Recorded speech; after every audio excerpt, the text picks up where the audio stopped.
Section 3.4 is the longest section of the chapter. It basically incorporates all the maximum, minimum, increasing and decreasing material from 3.1, the concave up, concave down inflection point materials from section 3.3, and then adds in some algebra to find x-intercepts of graphs, y-intercepts, vertical, horizontal asymptotes, and then we just sketch a graph. So the skills that we haven't done recently, we haven't found x-intercepts of a graph of a function, we haven't found y-intercepts, and we haven't found vertical or horizontal asymptotes for the graph of a function. So before we start doing homework problems, let's review those skills. So I'm going to find, for these three functions, the x-intercepts. Finding the x-intercepts for a polynomial, we've done. We haven't really found the x-intercept of a fraction just yet. And I'm doing all this minus my calculator until I absolutely have to use my calculator to discourage students from not learning the algebra. So to find an x-intercept of the function f of x equals x cubed minus 9x, it's a polynomial of degree 3, means it could have as many as 3 x-intercepts. To find x-intercepts for a polynomial, we'll just take the polynomial and set it equal to 0. And now I'm going to factor. First, I'm going to remove a common factor of an x. Be left with an x squared minus 9. Then I'm going to factor a little bit further. Factor the x squared minus 9 into x plus 3 and x minus 3. Since I have it factored and set equal to 0, now I can split the three factors separately and set them equal to 0. Each factor that has an x will give an x-intercept, at least the x-coordinate of an x-intercept. There's no algebra to isolate the x for the first factor. For the middle factor, I subtract 3 from both sides. From the far right factor, I add 3 to both sides. If I want to sketch a graph of this, the graph is going to cross the x-axis in 3 different places. It's going to cross the x-axis at the point 0, 0, the point negative 3, 0, and positive 3, 0. Eventually, I'll start graphing, but not just yet. To find an x-intercept of a fraction, it's actually enough just to set the numerator equal to 0. So same instructions, but a different kind of function. To find the x-intercept of a fraction, it's sufficient just to set the x-intercept equal to 0. Add 5 to both sides. And the x-intercept for the fraction, x minus 5 over x plus 6, is going to be 5, 0. For the last e function, to find the x-intercept of an e function, you just set it equal to 0. Technically, you're setting the whole function equal to 0. Because it's factored, I just separate each of the factors and set each one separately equal to 0. The factor of 7x, I'll divide both sides by 7.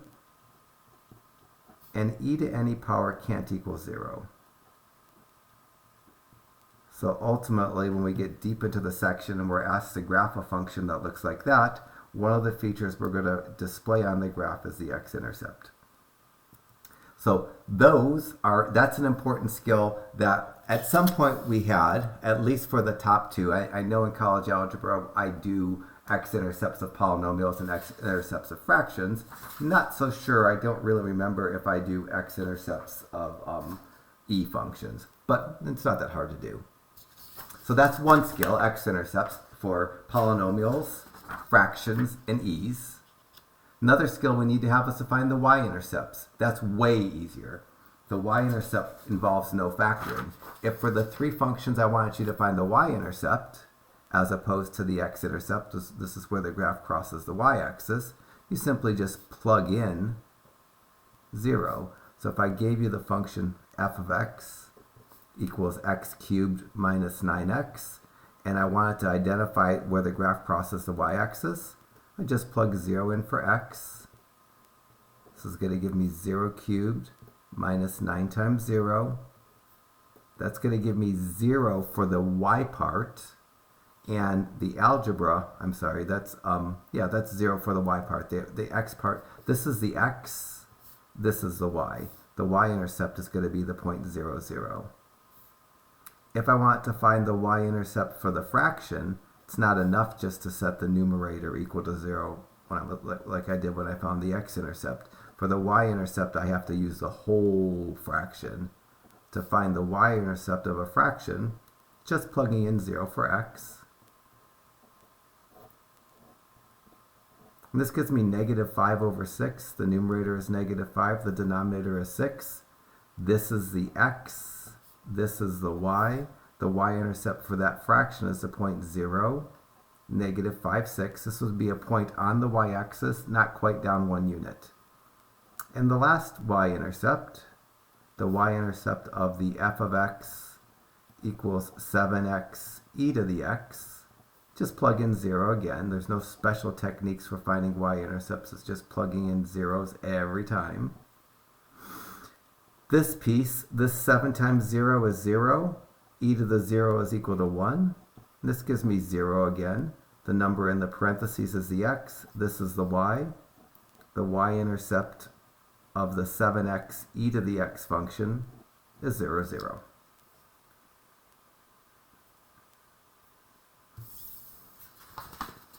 When we live in the world of fractions, graphs of fractions can have holes where the denominator is equal to 0, or they could have vertical asymptotes where the denominator is equal to 0. In this chapter, we're only going to have vertical asymptotes. So we're not going to worry about holes in our graph. I'm pretty sure. Maybe I'll say that and be lying to you. I don't think we do. I don't think I have any holes. I just have vertical asymptotes. So if for this function, I want to find the equation of a vertical asymptote, I just ignore the numerator. In this case, I'm going to ignore the 7, and I'm going to solve the denominator equal to 0. Add 4 to both sides and get x equal to 4. That's actually the equation of the vertical asymptote. Vertical lines have equations that only have x and they don't have y's. And if I was to graph this, this would be a vertical line drawn through 4 on the x-axis. Similarly, for this second example, if I wanted to find the vertical asymptote for the graph of x minus 5 over x plus 6, I'd ignore the x minus 5, and I'd solve the x plus 6 equal to 0. I'd subtract 6 from both sides and get x equal to negative 6. On the graph of this, I draw a vertical line through negative 6. It's going to break the graph into a left and a right half. Here, I'm going to abbreviate. The vertical asymptote is going to be x equal to negative 6.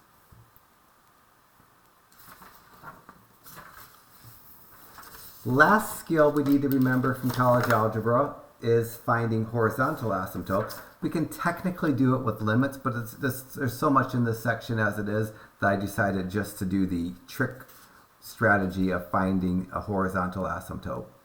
So we're not going to work with oblique or slant asymptotes in our class like you do in college algebra.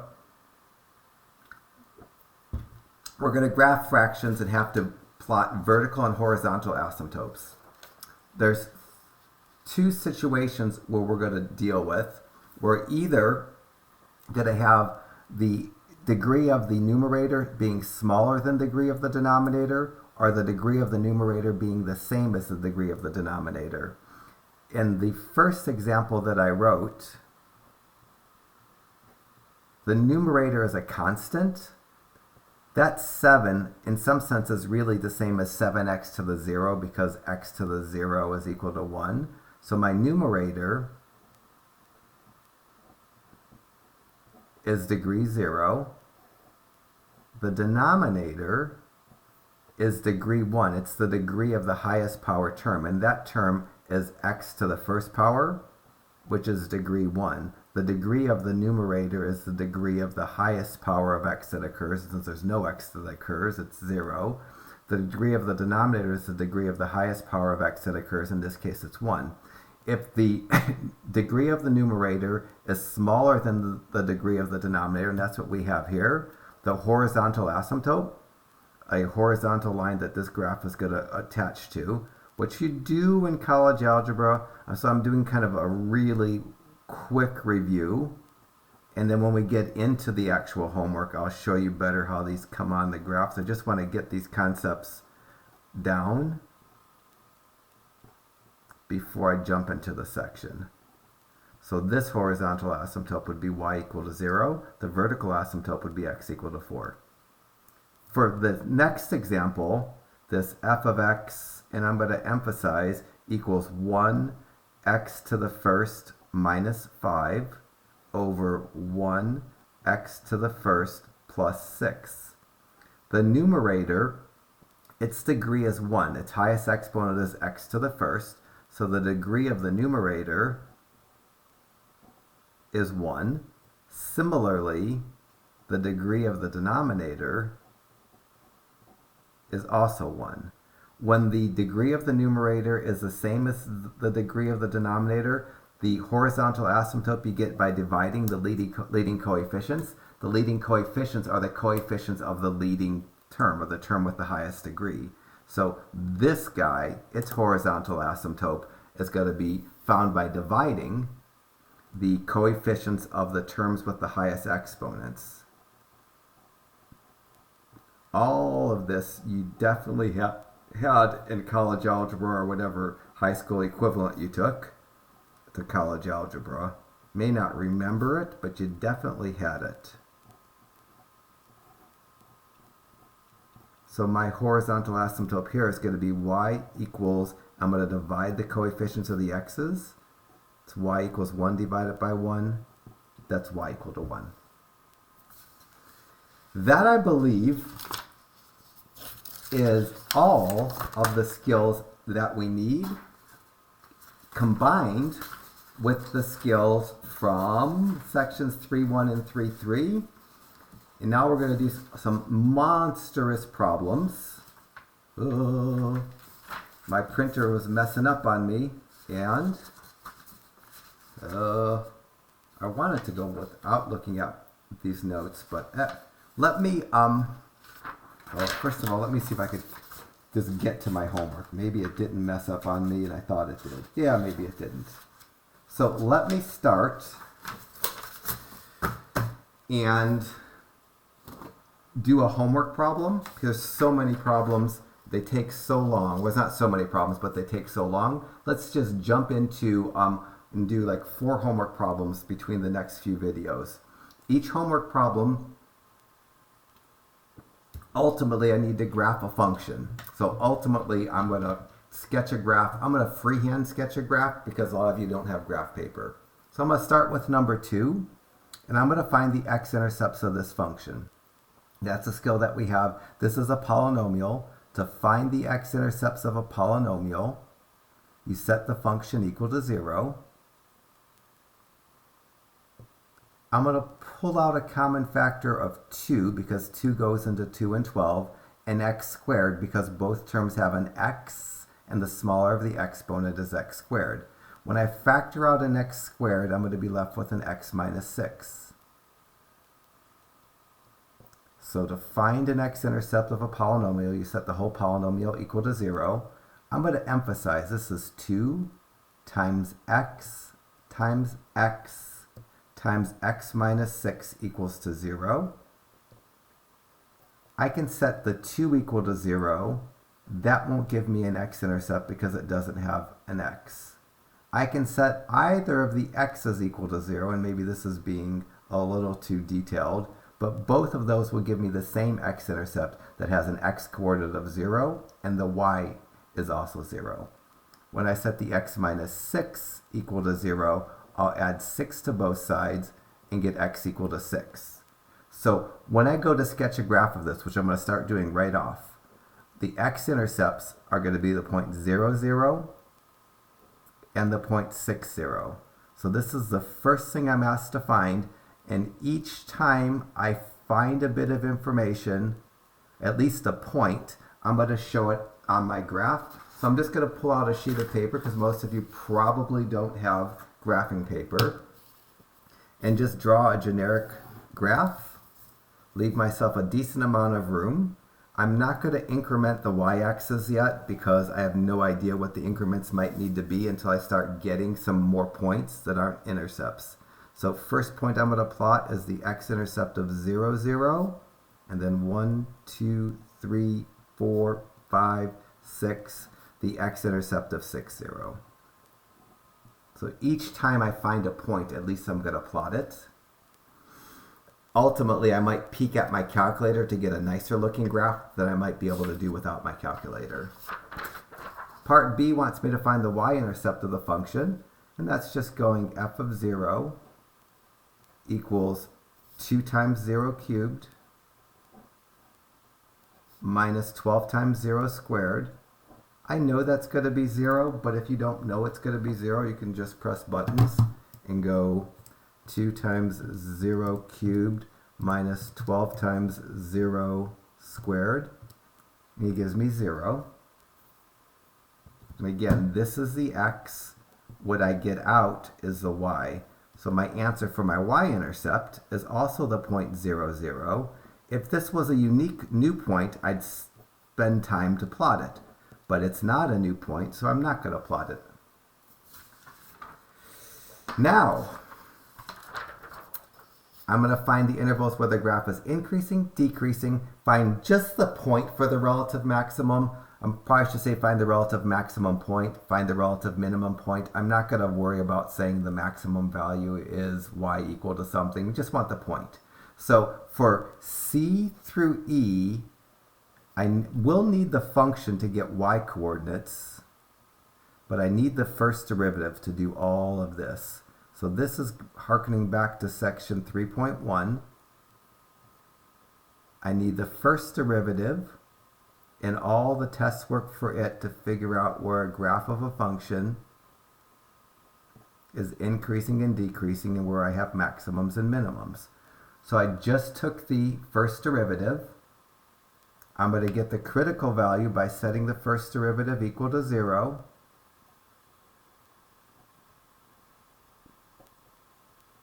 I'm going to factor out a common factor of 6x.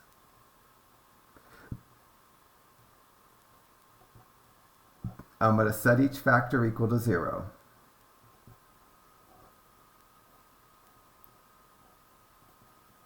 The first factor of 6x, when I set it equal to 0, I divide by 6 and get x equal to 0.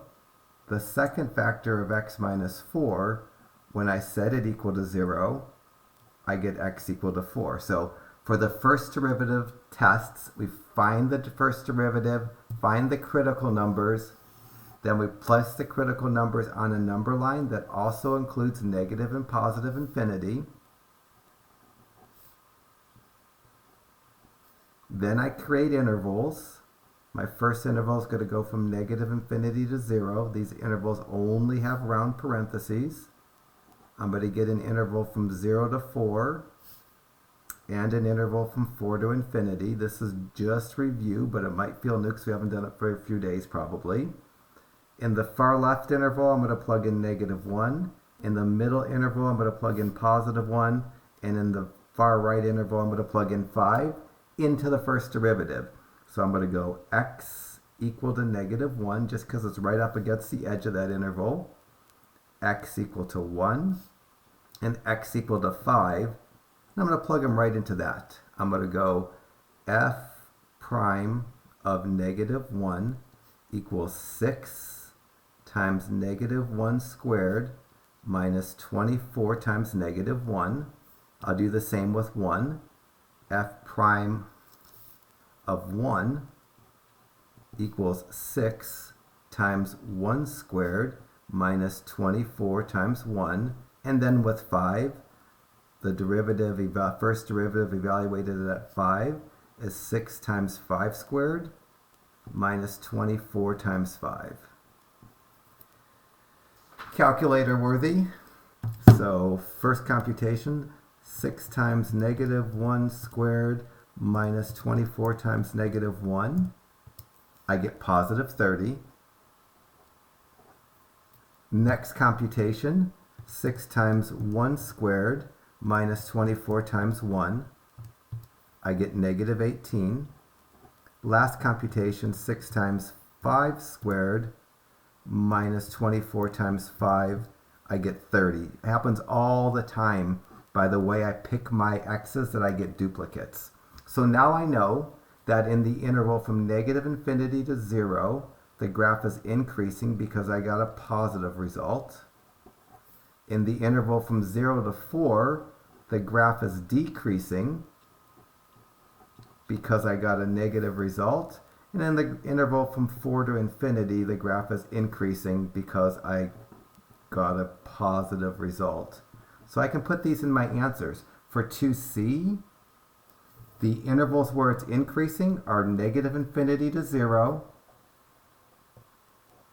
union 4 to infinity. That's for the intervals where it's increasing. For 2d, the interval that it's decreasing is 0 to 4.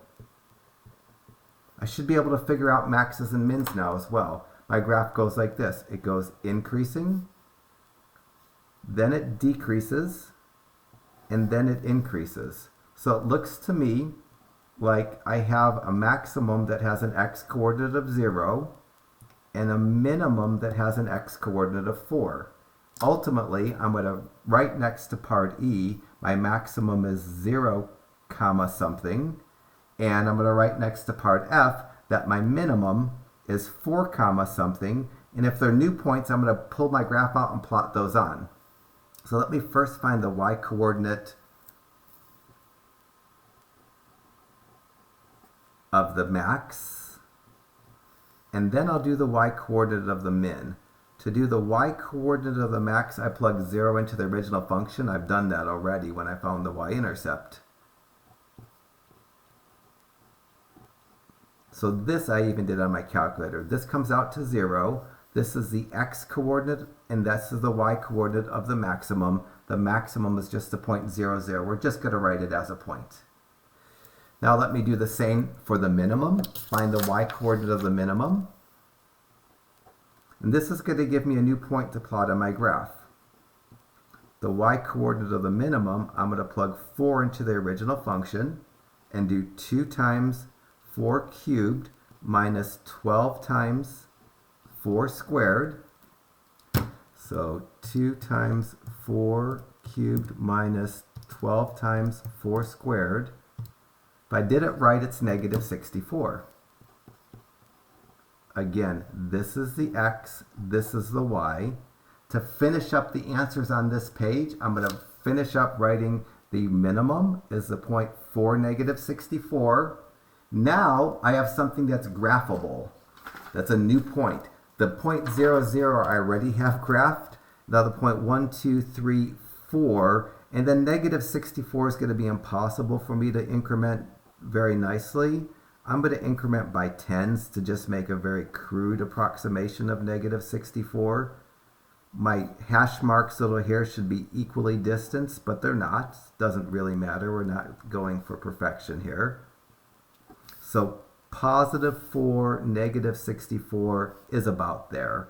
It's maybe not the best approximation, but it's good enough. That's going to be a minimum point. This point, it's an X-intercept because it's on the x-axis. It's a y-intercept because it's on the y-axis.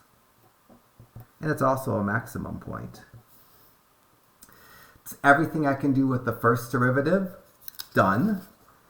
Now I need to do everything for the second derivative. Exactly the same business. So let me, when I do for the where the graph is concave up, concave down, and inflection points, copy down the function and its first derivative. I don't need its first derivative to determine the concavity. I need its second derivative to determine the concavity, and I can't get the second derivative without having the first derivative. So done with the increasing, decreasing maxes and mins. Done with the x-intercepts, done with the y-intercepts. This is the last part of this before I have to sketch a graph. So let me find the second derivative and do all the second derivative tests. The derivative of 6x squared is 12x. The derivative of minus 24x is minus 24. There's my second derivative. I need to get the critical numbers for the second derivative by setting it equal to 0. When I set it equal to 0, I'll do the 2 steps to get the solution. I add 24, and then I divide by 12 and get x equal to 2. Just like I did for the increasing and decreasing, I create a number line that has negative infinity on the far left edge, positive infinity on the far right edge. This critical number between, I create the interval from negative infinity to positive 2, the interval from positive 2 to infinity, and now I pick numbers to plug into the second derivative because this is a concavity. In this first interval, I'm going to plug in 0 because I like it. And the second interval, I'm going to plug in 3. So first interval, 0. Second interval, 3. I'm going to evaluate the second derivative at 0 by going 12 times 0 minus 24. I'm going to evaluate the second derivative at 3 by going 12 times 3 minus 24. You can use your calculator if you can't do these in your head. This one comes out to negative 24. This one comes out to positive 12. If it's negative, the graph is concave down in that interval. If it's positive, the graph is concave up in that interval. So, for my answer to part G, the graph is concave up in the interval from 2 to infinity. For my answer to part H, the graph is concave down in the interval from negative infinity to 2. So since it's going from concave down to concave up and 2 is in the domain, the inflection point has a y-coordinate of 2. There's an inflection point because it switches concavity. I need to get the y-coordinate of the inflection point.